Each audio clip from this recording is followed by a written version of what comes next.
Bienvenidos a este tiempo de estar con el Señor, escuchar su palabra, adorarle, recordar el sacrificio del Señor Jesús en la cruz. Vamos antes a ajustar el sonido. En casa se me oye bien. Las hermanas que están al mando hoy.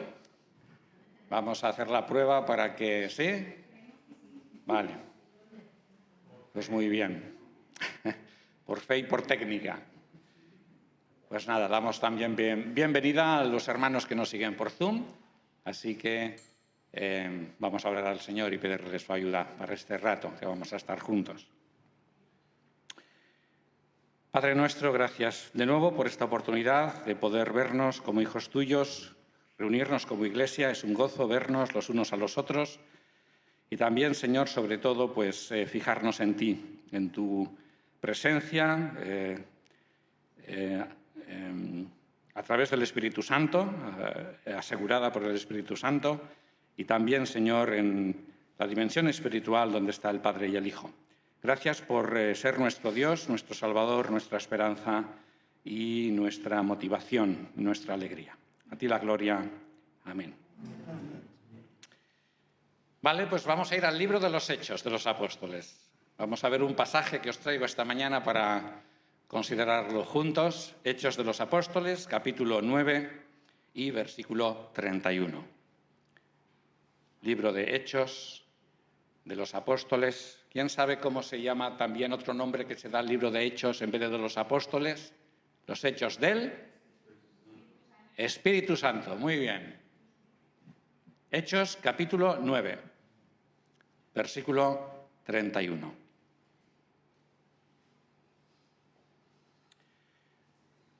Dice que entre tanto la Iglesia tenía paz en toda Judea y Galilea y Samaria, todas estas regiones, siendo edificada y andando en el temor del Señor, y era multiplicada con la consolación del Espíritu Santo.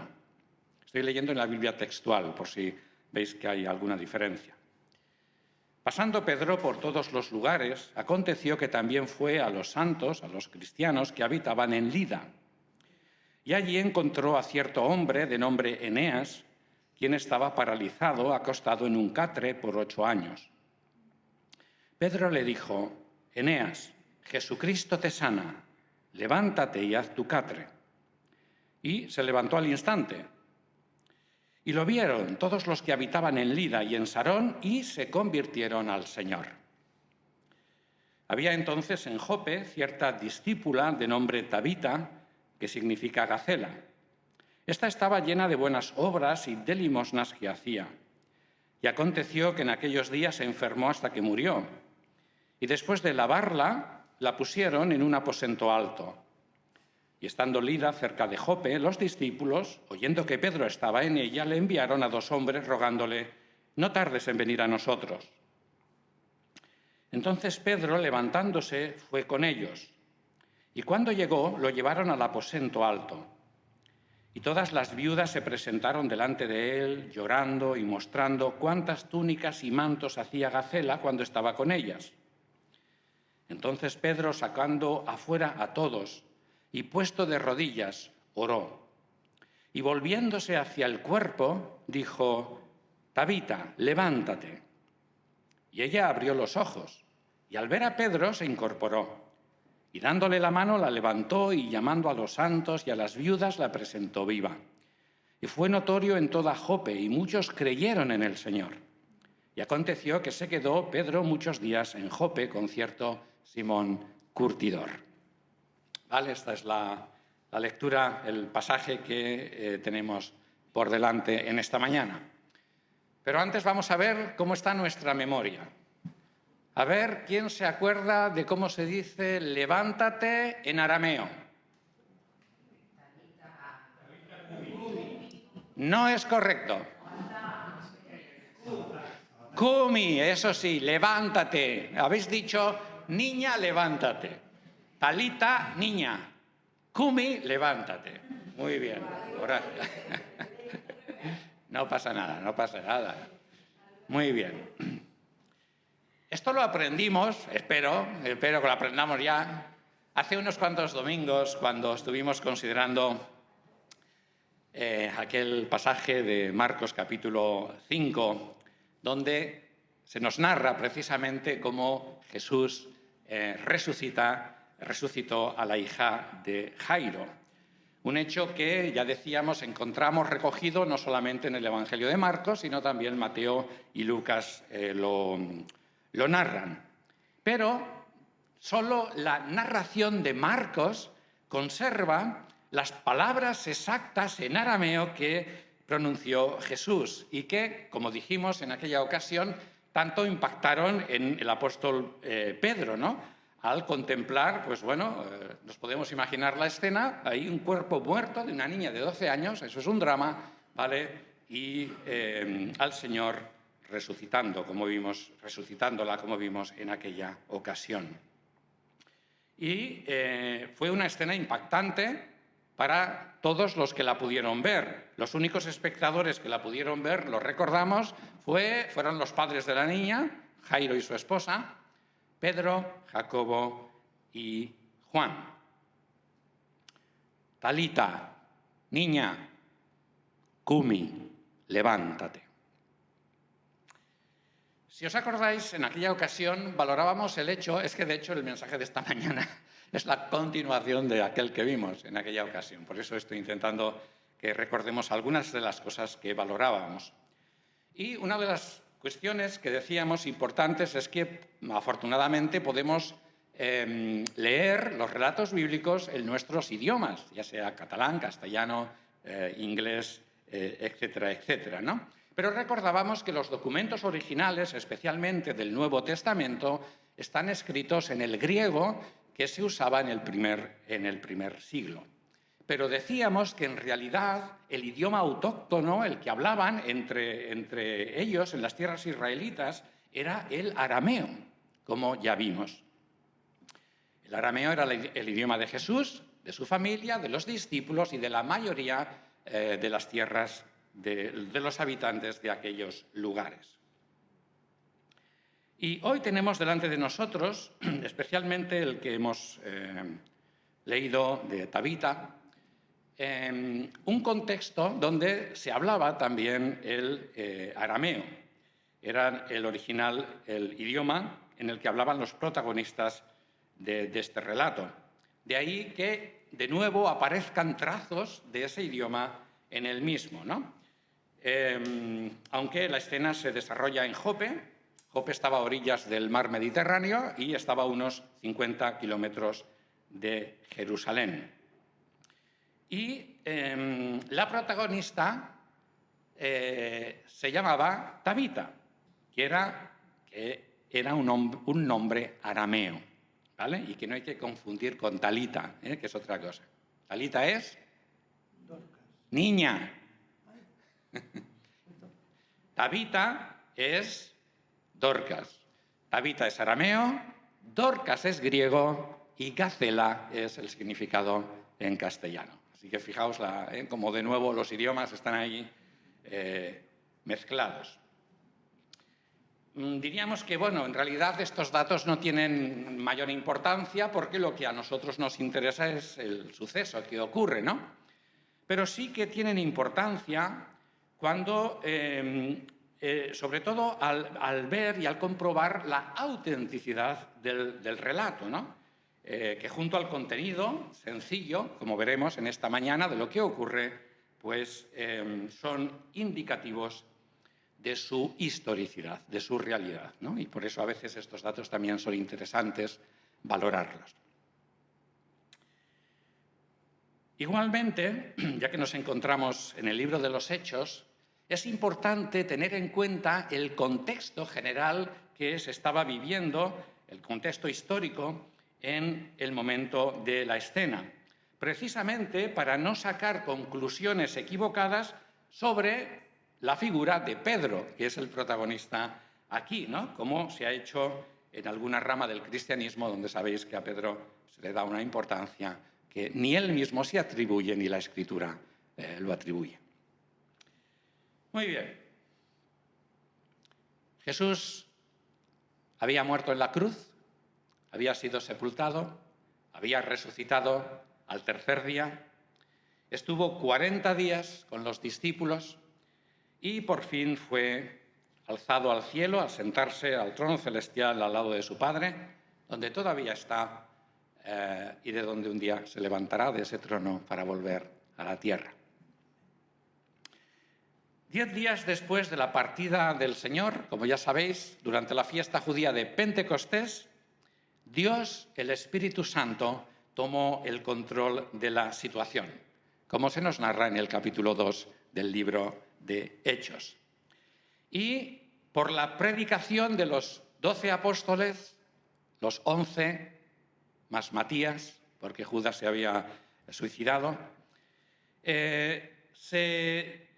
al creer al mensaje de los apóstoles, especialmente de Pedro, como ahora veremos, nació la Iglesia de Jesucristo. 3.000 personas se entregaron ese mismo día al Señor Jesús. Todo eso lo encontramos narrado en los primeros capítulos del libro de Hechos.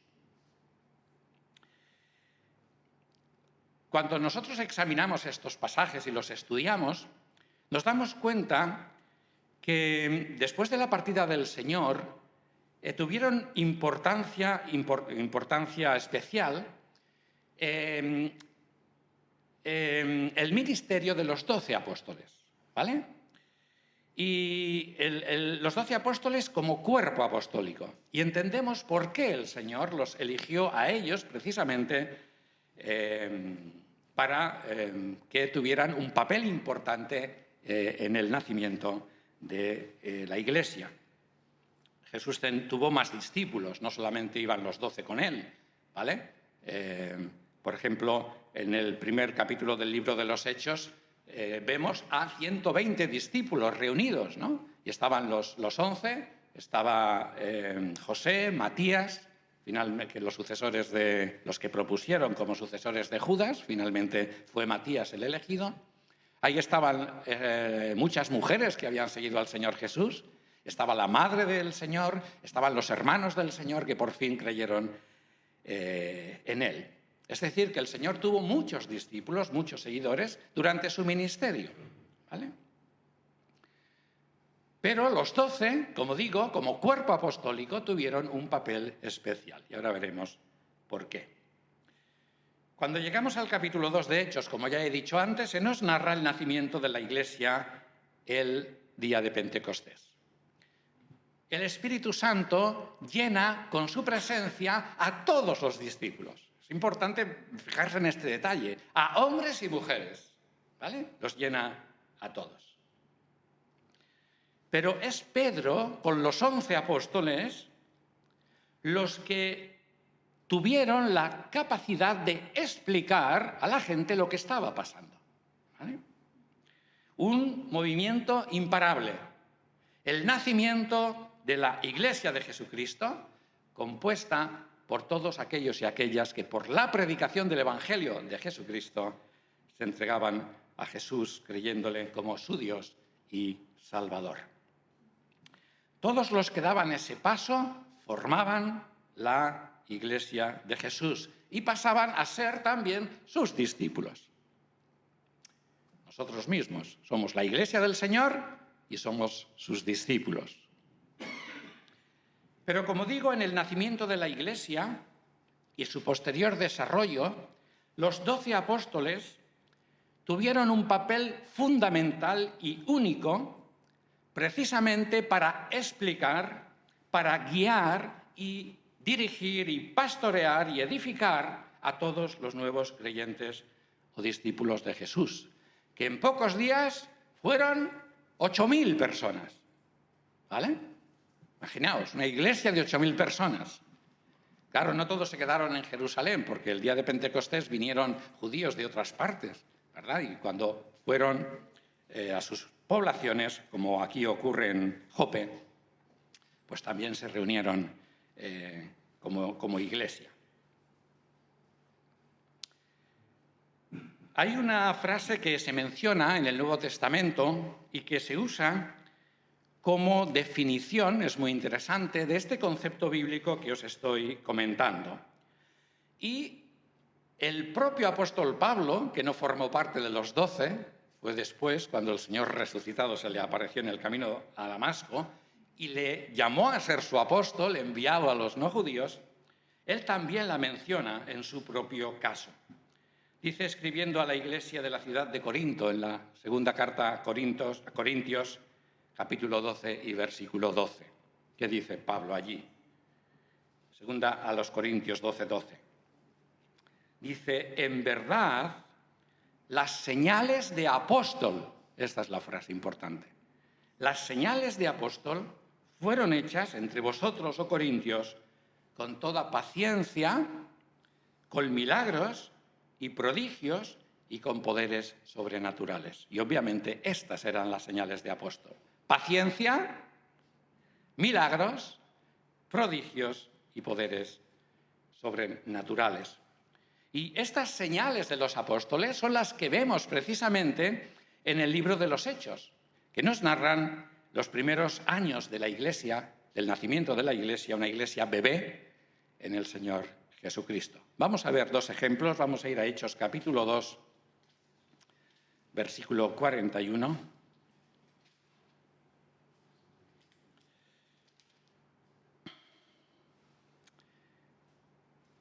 Dice, después de la predicación de Pedro, así pues los que acogieron su palabra fueron bautizados.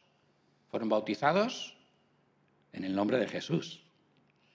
Y en aquel día fueron añadidas como 3.000 almas, 3.000 personas, con una sola predicación. Caramba. Y estas 3.000 personas, la primera iglesia, perseveraban en la doctrina de los apóstoles y en la comunión, en el partimiento del pan y en las oraciones.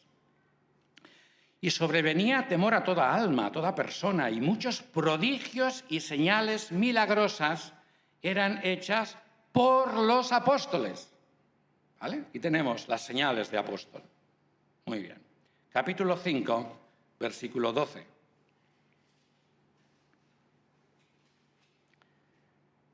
Y por mano de los apóstoles se hacían muchas señales milagrosas y prodigios entre el pueblo, y estaban todos unánimes en el pórtico de Salomón. El pórtico de Salomón estaba en el templo de Jerusalén. Así que aquí tenemos el papel, uno de los papeles importantes que tenían los 12 como cuerpo apostólico especial que el Señor regaló a la Iglesia de los primeros, del primer siglo, ¿no? Y también por sus escritos a nosotros también. Muy bien. Este es el contexto del relato que hemos leído al principio. Y la introducción que hemos leído en el versículo 31 de Hechos capítulo 9 es que, entre tanto, la Iglesia, que era básicamente judía, tenía paz en todas las regiones judías. En la región de Judea, en la región de Galilea y en la región de Samaria, siendo edificada, porque la Iglesia era un bebé y tenía que edificarse en la fe, tenía que progresar, y andando en el temor del Señor, vivían su vida en el temor del Señor, y era multiplicada con la consolación del Espíritu Santo.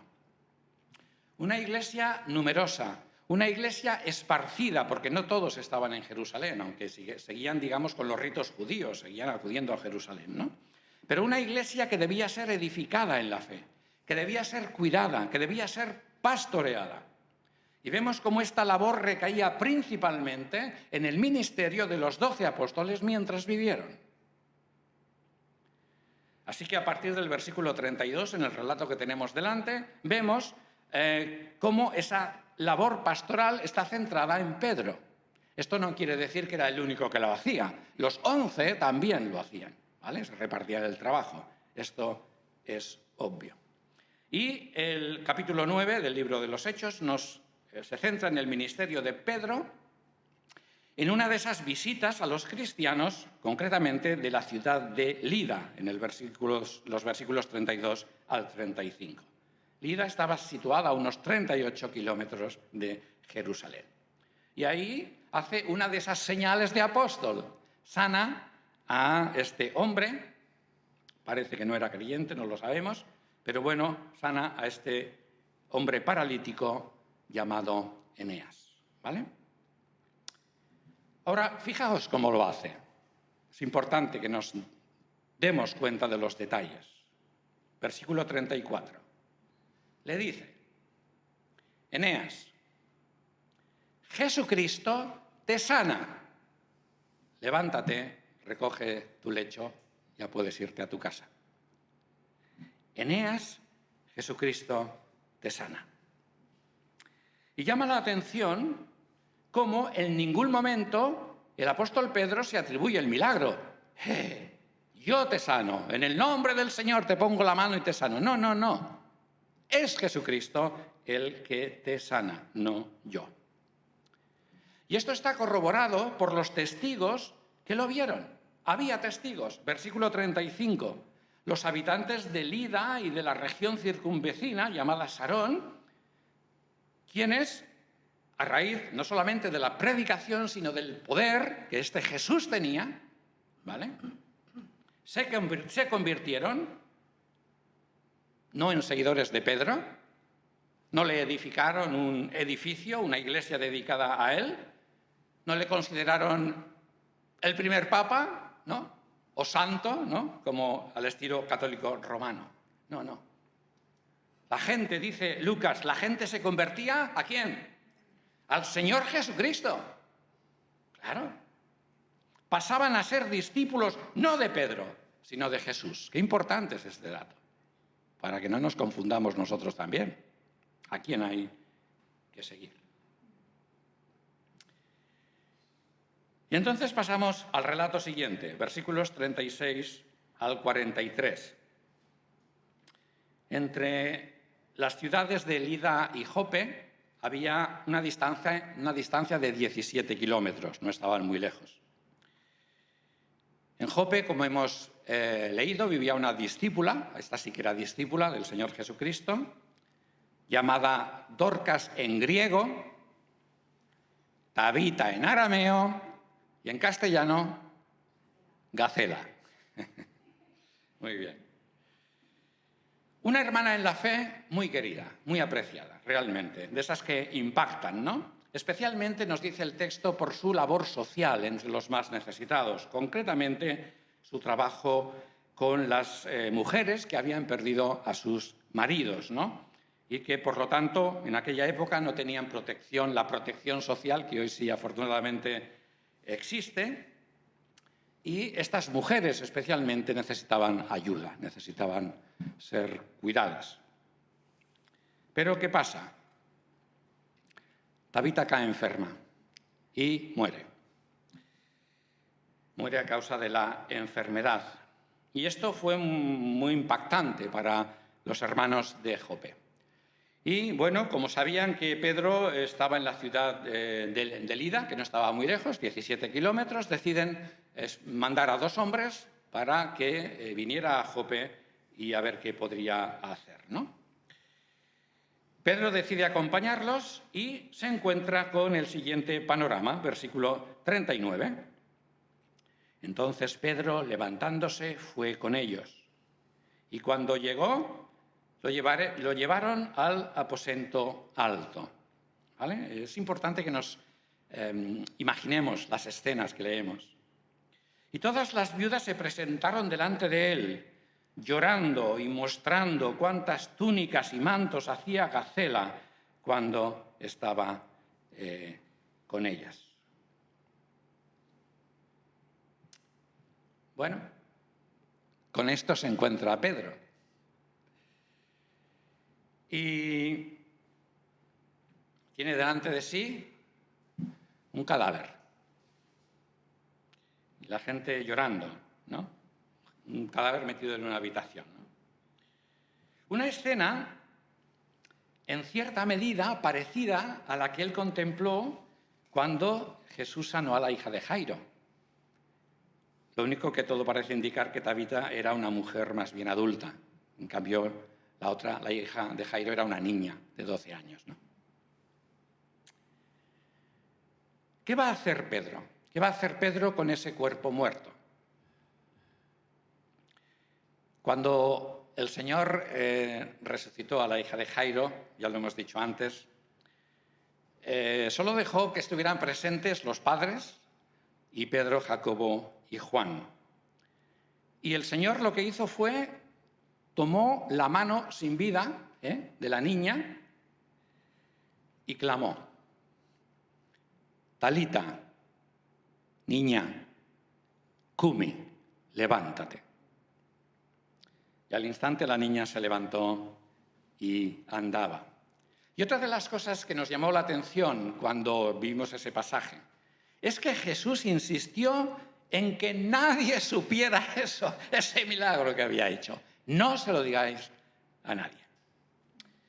Muy bien, estas son las referencias que Pedro tiene. Es importante tenerlo en cuenta, ¿no?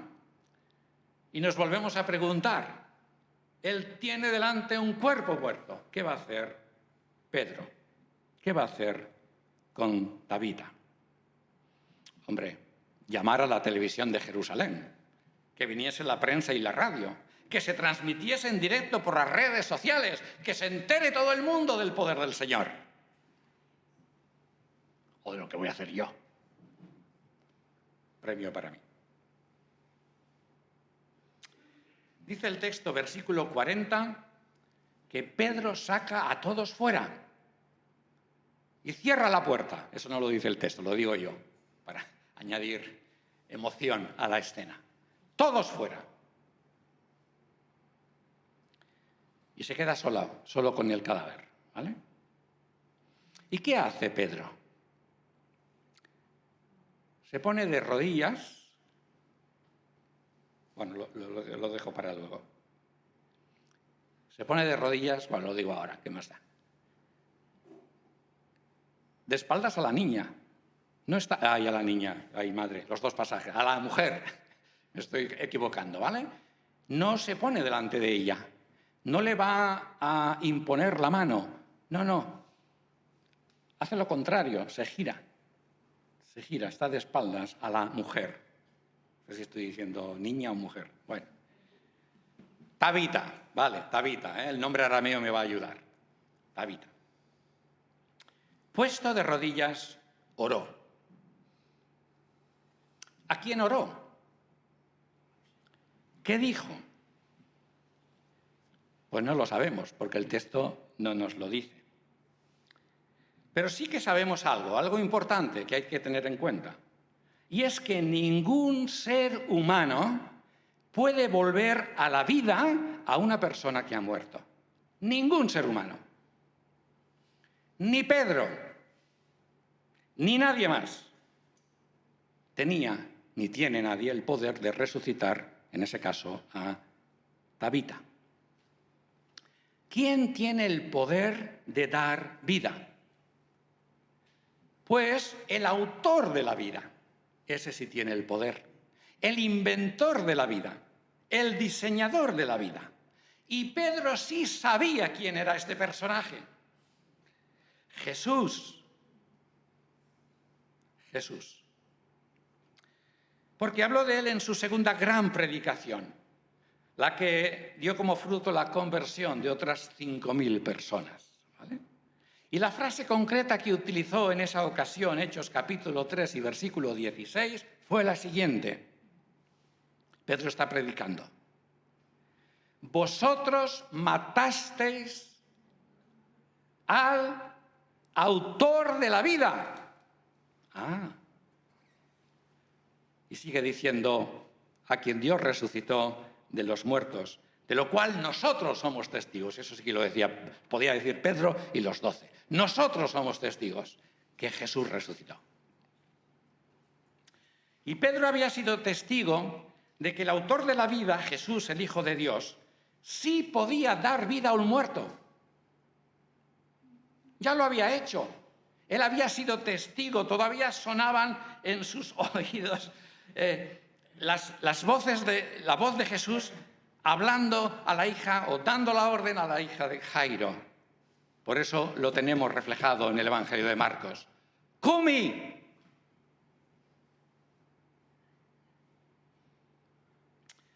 Así que después de orar, ¿a quién oró?